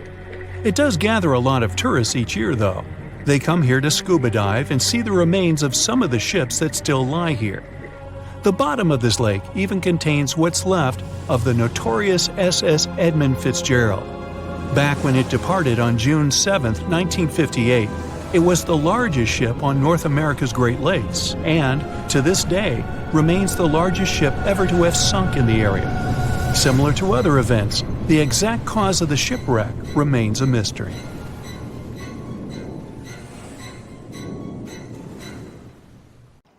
You've probably seen Hollywood movies where somehow a small hole opens up in the side of a plane and then immediately it's utter chaos. Food trays and bags flying, seatbelts barely holding passengers in place.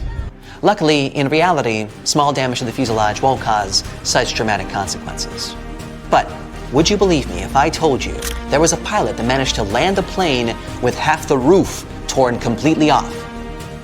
Buckle up. At 1:25 p.m. on April 28, 1988, a 19-year-old Boeing 737 that belonged to Aloha Airlines left Hilo International Airport and headed for Honolulu. The plane was named after Queen Liliuokalani, who was the last sovereign monarch of the Kingdom of Hawaii. On that day, the aircraft already had 3 short flights from Honolulu to Hilo, Maui, and Kauai. Apologies to the people of Hawaii for any mispronounced names. Anyway, all the trips were regular and uneventful. The weather was calm, and it seemed like nothing could go wrong. The captain was experienced pilot Robert Schornsteimer, 44 years old, who had 6,700 flight hours in the Boeing 737. The first officer was Madeline Tompkins, 36 years old, who had flown more than 3,500 hours in the very same Boeing model. Early in the morning, still in Honolulu, the first officer had conducted the regular pre-flight inspection and announced that the plane was ready for the flight. At 11 a.m., the plane left Honolulu and headed for Maui and then to Hilo. When the plane arrived at the destination, the pilots didn't leave the cockpit or inspect the aircraft from the outside. After all, it wasn't a requirement, so they didn't have to. Following schedule, the plane started the last leg on the routine round trip at 1:25 p.m. There were 95 people on board the aircraft, 89 passengers, 2 pilots, 3 flight attendants, and an FAA traffic controller who stayed in the observer seat in the cockpit. After a normal takeoff and ascent, the plane got to the usual cruising altitude of 24,000 feet, and then, at about 1:48 p.m., 26 miles away from Kaului, the unexpected happened. Those who were in the cockpit heard a loud whooshing sound and then a crack, followed by the deafening sound of wind seconds later. Apparently, a small part of the roof on the left side tore loose, which led to the explosive decompression of the plane. But the worst thing was that the decompression caused a ripple effect, which led to a huge section of the airplane's roof to tear off completely. The length of the missing part was 18.5 feet long. It was all part of the aircraft's skin that covered the plane from the cockpit back to the forewing area. At first, the pilots didn't realize what had happened. The first officer, who was in control of the aircraft at that moment, felt her head jerk backward, and she noticed debris and gray pieces of insulation flying chaotically around the cockpit. When the captain turned his head, he saw that the cockpit door had disappeared, and instead of the first-class ceiling, he was staring at a clear blue sky. The plane started to roll from side to side, and it was becoming increasingly harder to control. Everybody who was in the cockpit immediately put on their oxygen masks, and the captain took over the aircraft. He prodded the speed brakes into action and began an emergency descent towards the nearest airport, which was on Maui Island. Luckily, all the passengers were in their seats at the moment when the accident happened, and since the seatbelt sight was still on, everyone had their seatbelts fastened. However, all 3 flight attendants were standing along the aircraft aisle. The one who was the closest to the front of the plane was swept out through the hole in the roof.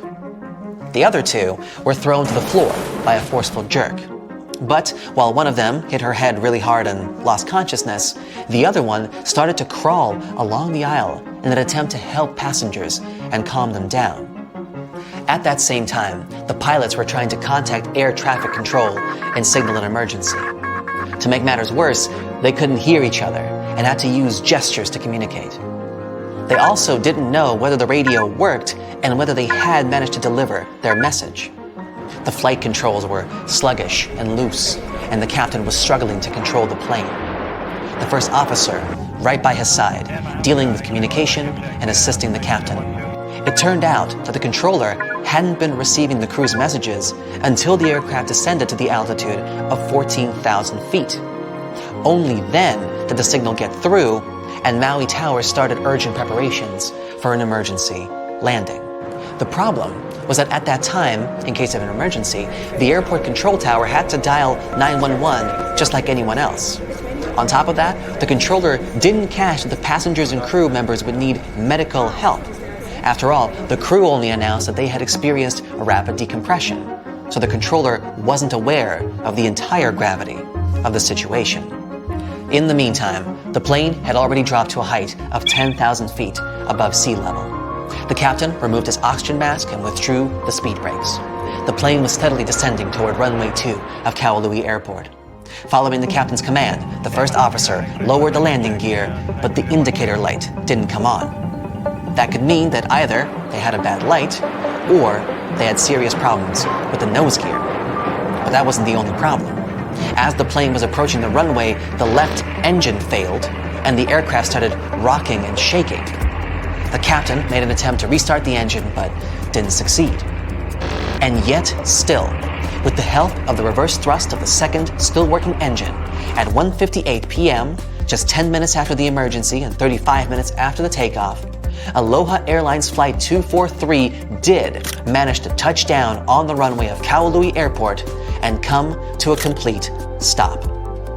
Landing a plane with such a huge loss of integrity was an unprecedented feat. As soon as the plane stopped, the evacuation began. Everyone on the plane, except for the one flight attendant who had been pulled out of the plane, was alive, although 65 people were injured. Most people had been hurt by flying debris and torn pieces of fuselage. Unfortunately, since nobody on the ground had known how serious the situation was, no ambulances were waiting for the injured.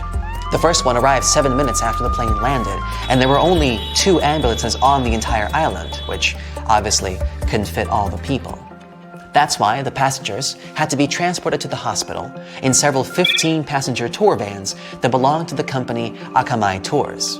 Luckily, 2 Akamai drivers used to be paramedics, so they started to tend to the injured right on the runway. Meanwhile, airport mechanics, as well as office staff, drove the vans to the hospital, which was 3 miles away. Luckily, there were only 8 serious injuries, from which all of these passengers later recovered. The lookout shouts, "Iceberg right ahead!" The Titanic strikes the ice. Water starts flooding in. Third-class passengers are locked up. There aren't enough lifeboats for everyone. Panic sets in. Violins are playing. The ship sinks. Well, we all know the story of the movie Titanic like the back of our hand by now. But what if I told you that Hollywood lied to us? To tell the real story of what happened that freezing night in 1912, we need to rewind a bit. The lookout shouts, "Iceberg right ahead!" Yep, that part was true. Just before 11:40 at night, Frederick Fleet noticed something darker than the sea directly ahead. As the ship got closer, he realized it was an iceberg. The engines were quickly reversed and the ship turned sharply. Instead of hitting it head-on, Titanic scraped along the side of the berg, sprinkling ice on the forward deck. If you remember, in the movie, Jack and Rose are having a romantic moment when they feel the ship shudder after hitting the iceberg. Everything shakes as if they were in the middle of a light earthquake. Some real-life passengers reported feeling something similar after the impact, but according to Titanic survivor Frank Prentice, it wasn't exactly like that. He said there was no impact as such, and it all felt more like slamming on your car brakes. The ship stopped, and that was that. Some people even slept right through the collision. confirming that there wasn't such an abrupt impact. Mr. Prentice, curious about what had happened, left his cabin and went out to the deck. When he got there, all he could see was a little ice on the surface, not the towering iceberg that Jack and Rose saw. But as we all know by now, the real damage happened below the waterline, where the iceberg had a jagged spur that slashed a 300-foot gash in Titanic's hull. Once the crew realized how severe the damage was, they immediately began sending distress calls to nearby ships, asking for help. At some point in the movie, the radio operator goes to the captain and says there is only one ship nearby, the RMS Carpathia, which later ends up rescuing many passengers. But in real life, there were more ships around. It's believed that the SS Californian was only about 23 miles away. This ship might have actually seen the Titanic sinking, or at the very least, seen its rockets exploding high in the sky. Yet, for reasons we will never fully understand, they didn't try to help. Let's get back to the story. Now, people need to get off the ship. At 12:45, lifeboat number 7 was the first to be lowered. Just like in the movie, women and children were told to go first. But in reality, some women were hesitant and even refused to get into the lifeboats. Mr. Prentice said this happened mainly for 2 reasons. First, these lifeboats were high and passengers were terrified of the 70-foot drop from the deck to the ocean below. And second, most women didn't believe the Titanic would actually sink. It was called unsinkable after all. So the idea of getting into a lifeboat seemed pointless at the time. This mindset probably explains why Eloise Smith, a first-class passenger, recalled that there was no panic or chaos at first. Other survivors backed this up, saying that no women or kids were crying. But one thing that was indeed concerning, at least for the crew, was the possibility that the lifeboats might buckle under too much weight. This is one of the theories why the first few lifeboats left carrying only a fraction of their full capacity. Like lifeboat number 7, which only carried 27 people in it, even though it could hold up to 65. In total, Titanic had 20 lifeboats, which could carry about half of the 2,200 people on board that night. But that didn't happen. And now we know the passengers had no idea there weren't enough for everyone. As women were calmly getting into the first lifeboats, musicians headed up to the deck. Their only goal was to play and keep the passengers calm. That's a pretty well-known fact. But the real story is that some survivors said they never saw or heard the band. No violinists whatsoever. It's not like Hollywood misled you though. The musicians did play for over 2 hours after the ship had hit the iceberg. So maybe these passengers were just too panicked to notice the songs, or the musicians started playing later than we think. Now, it's time to talk about the terrible treatment that third-class passengers received. The movie portrayed the crew as cruel, locking the less fortunate below deck like animals, giving them no chance to reach the lifeboats and save their lives. But the official inquiry into the disaster suggested that wasn't true. I mean, yes, fewer third-class passengers survived compared to those in first and second class, but there were other factors at play. Many third-class passengers were reluctant to leave the ship, clinging to their belongings, and had a harder time making their way up from the cabins, which were at extreme ends of the ship. Some survivors confirmed that they were not locked up. In fact, it was quite the opposite. Mrs. George Wabi, a Lebanese woman traveling in third class, said that when chaos had erupted, some brave crew members and well-dressed first-class passengers had actually helped her get up to the first-class deck and eventually onto a lifeboat. At first, the Titanic was sinking slowly, bit by bit. Passengers reported seeing the water rising and hearing pops and cracks. Then, there was a loud boom. Some said there had been just one explosion, while others described it as a series of smaller explosions, which they'd thought had been the bulkheads giving way. And there's also a group of people who said they had only heard a rumbling sound. So not everyone agreed on the sound they had heard, but one thing is a fact. By 2:18 in the morning, the lights on Titanic went out, and the ship plunged into complete darkness. As the bow continued sinking, the stern rose out of the water, putting immense pressure on the middle of the ship. This caused the Titanic to break in two. In James Cameron's movie, this moment is pretty dramatic, with the ship sinking almost straight down into the water.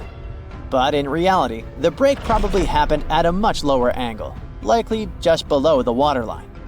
Even so, it tilted enough that people couldn't stay on their feet and started sliding into the water.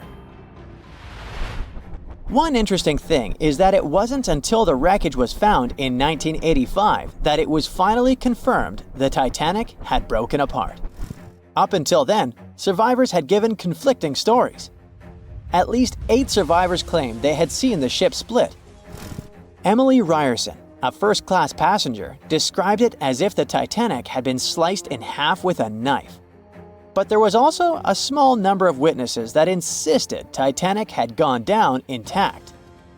At the time, this theory was more accepted because most people still didn't believe that the supposedly indestructible ship could break in half.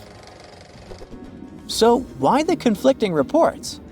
Okay, so what you don't see in the movies, for obvious reasons, is how incredibly dark it was when the tragedy happened. It was like being in a room with no light, where you can only make out shapes and shadows. That's what it was like on the lifeboats. This means passengers couldn't really see what was happening, and most of those who were close to the ship either lost their lives or were too focused on trying to survive to pay attention to the details of the wreck. Although James Cameron's film didn't fully capture how terrifyingly dark the disaster truly was, the 2012 TV series Titanic did a better job of showing the pitch-black horror of that night. Even then, the reality was much darker and more terrifying than either of these two productions could portray. The plane had been in the air for a mere 25 seconds when the pilots noticed weird noises and bizarre vibrations. They tried several ways to improve the situation, but nothing worked. The engine surges continued, and just over a minute into the flight, when the plane reached 3,000 feet, both engines failed. First the right one, 2 seconds later the left one. The pilots decided to return to the airport they had just left. At the same time, they tried to restart the engines. Nothing seemed to work. The flight crew made a decision to pitch the plane down and then level it off. Perhaps it could help them gain some speed for the glide. But soon, they realized they wouldn't make it to the airport. Was the plane going to crash? That's when the miracle at Gotrura occurred. The morning before the flight started as usual. Regular pre-flight procedures, good weather.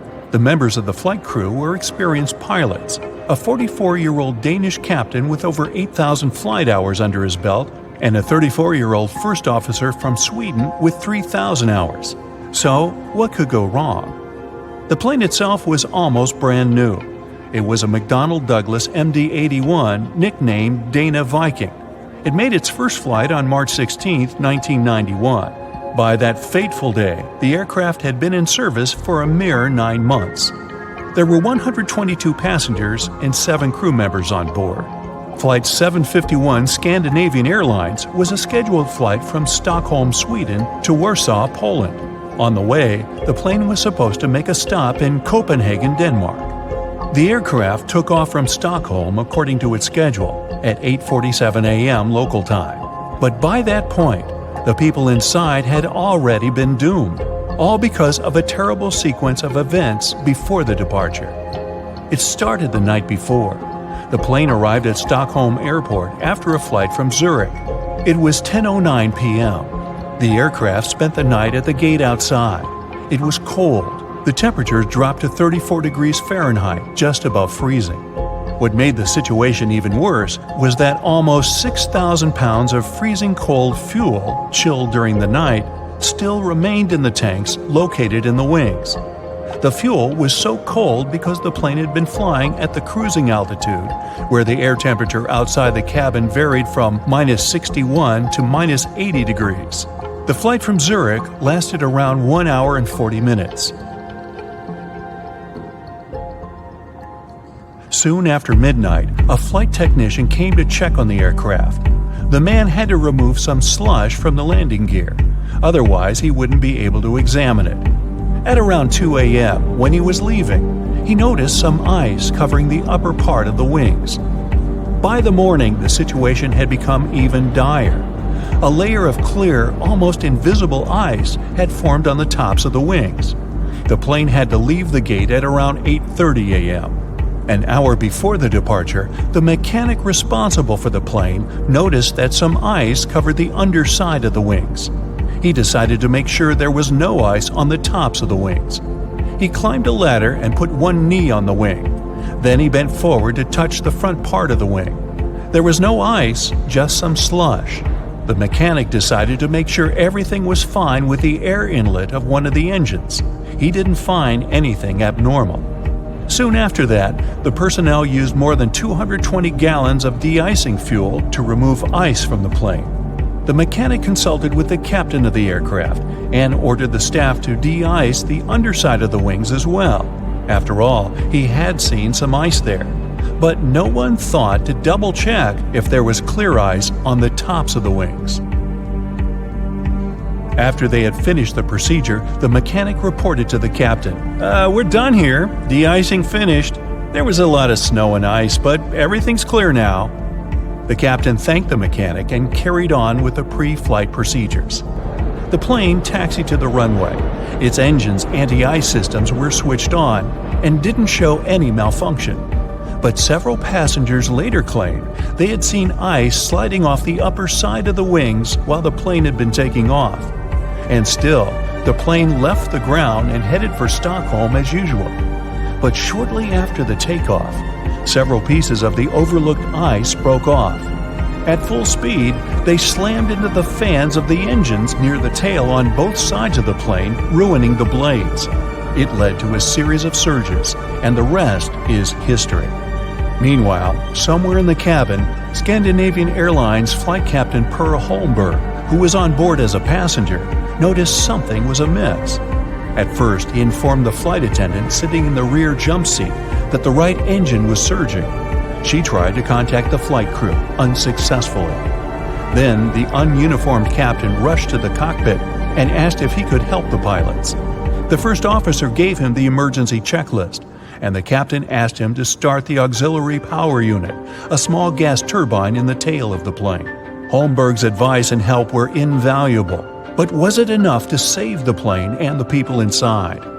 When the plane emerged from the cloud cover at an altitude of 890 feet, the pilots realized they wouldn't have enough time to make it back to the airport. An immediate emergency landing was unavoidable.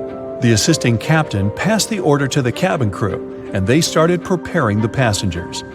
There was a large field to the north of the plane, but the captain realized they didn't have enough time to reach it. So he chose a much smaller field in a forested area in the direction of flight. It was not far from the village of Gotrura in Uppland, Sweden. The plane was just 1,300 feet above the ground when the assisting captain started extending the flaps.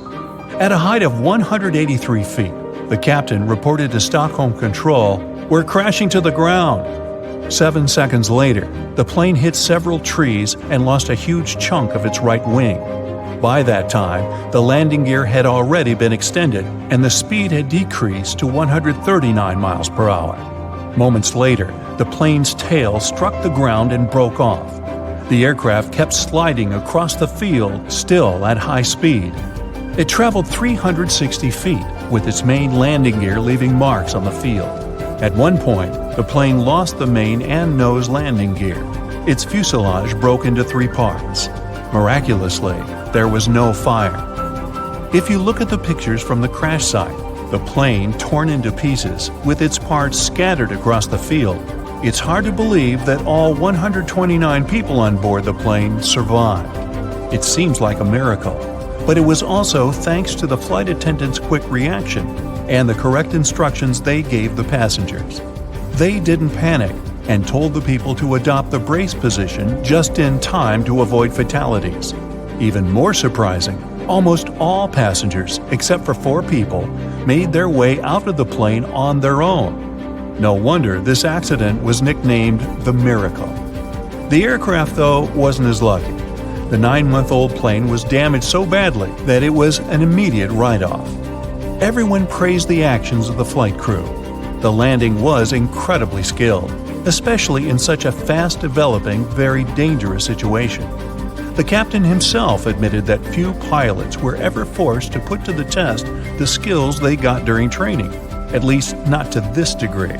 He said he was proud of his crew and relieved that everyone had survived, and he never returned to piloting commercial planes.